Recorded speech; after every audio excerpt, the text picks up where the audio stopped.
Shubor nakaslem jong unongsan hima. Kaseng Jantia Student Movement Eastern Region bak Southern Region. Haringkat kajing senran lang ginong yalam na kaseng kami, haka arpunyaw tarik kilalit bantuklar ya kaway kakarkhana penmit simen ka JUD Cement Factory kabadan Hawaya JR East Jantia Hills. Hadian bakaseng kalayo ikibabun ki jing ujor na kibriyo kibadai kitray snong kibatray bala hakatay kakarkhana. Halor bun ki jing baki yakendo. Nadu ka jing bomsiw tikna ya katulom dani ka bainong jongki. Kabalas ating hadu lay banay. Kajing bombiang kajakasa ko umbam umdi bat kajing syayuran bat le siliang ikinong tray kibadai kitray jalla ha kibor penyat jong katay ka company.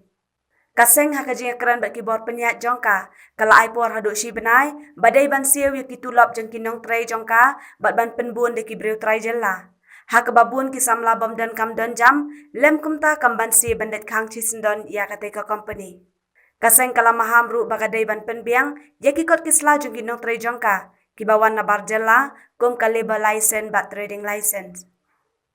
Jadi wali komplain ni, dari guru local ke yang ini, waki wa katulop bomem suga, kini ke company JOD iki, lagi bon benai.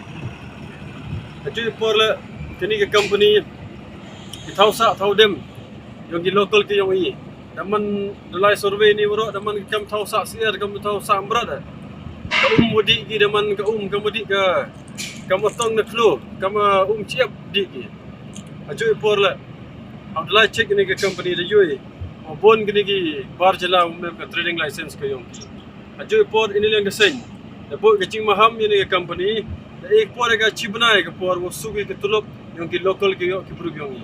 Ajo por ka harassment ni ki local ke yong man ka bocor ke ya po ni ke company. Ida ong ni de yaklam ki wo hek yong ki. Da po kaching maham. Arakim bufer kini ka ja po chibna ini kaseng ban se ule ki kam to ule ni chikmat.